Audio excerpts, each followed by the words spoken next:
Why hey guys. So today I'm going to be doing my August wrap-up video, and for the month of August my theme was action-packed August. Unfortunately, despite the theme, action-packed, you assume, yeah, Penelope, you're gonna get so much reading done. You're gonna read action-packed books and like have an action-packed reading month. No, gentle viewers, that is not what happened, unfortunately.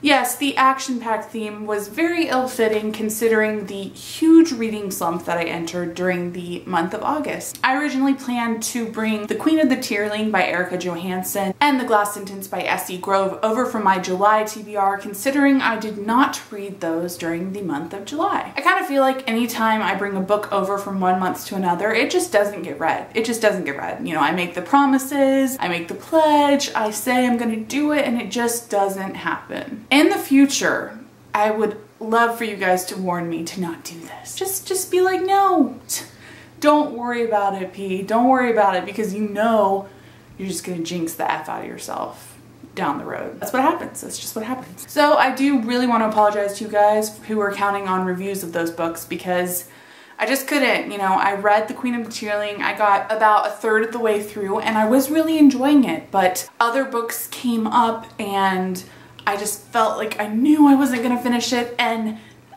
Maggie over at Maggie Reads, I'm so sorry. I'm like the worst buddy read companion of all time because I didn't finish A Feast for Crows with Stephanie and I didn't finish The Queen of the Tearling with Maggie, so ladies, I'm so sorry. Please don't banish me from future buddy reads. I promise I can do better. I could do better. So I'm just gonna go ahead and show you guys what I did manage to read during the month of August. Now, the first book that I picked up in August was A Feast for Crows by George R.R. Martin. This was a book that I had on my TBR that I was so excited for, that I am still so excited for, but I did not finish it. I got about 250 pages in and I really am enjoying the book. I really am. It's the fourth in the series and people have said it's like the slowest in the series, but I think it's quite good. I do really miss reading certain characters' perspectives like Tyrion. I think he's absent the entire book, but there are so many new characters that are being introduced and I think it's so exciting, and so many of them are kick-ass female warriors and that's just bang.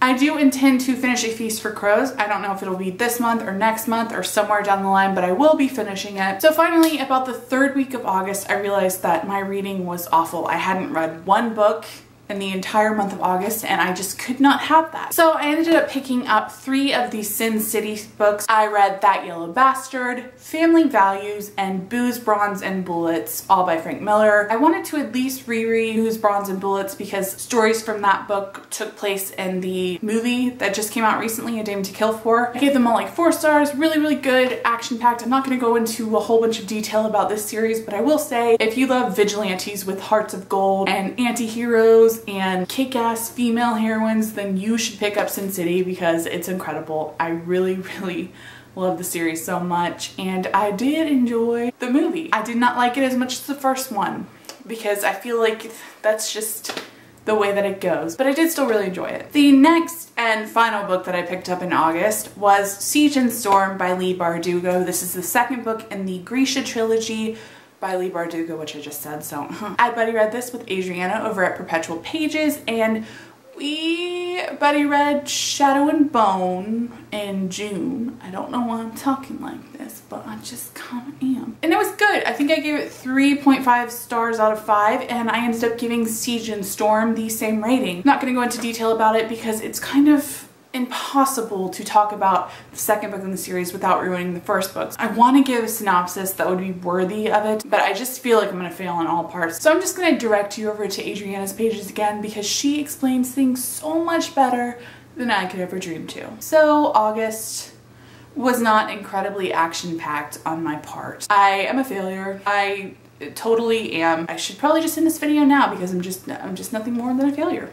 That's what this is. In the comments below, I would love for you guys to let me know what you read in August. Please, your month was probably so much more spectacular reading wise than mine. Tell me about it because I need to live vicariously through you. Alright guys, so that's all for this video. I hope that you enjoyed it and I will see you in my next one. Bye. Say I'm doing, don't know what I'm doing, 'cause I'm doing something. Oh.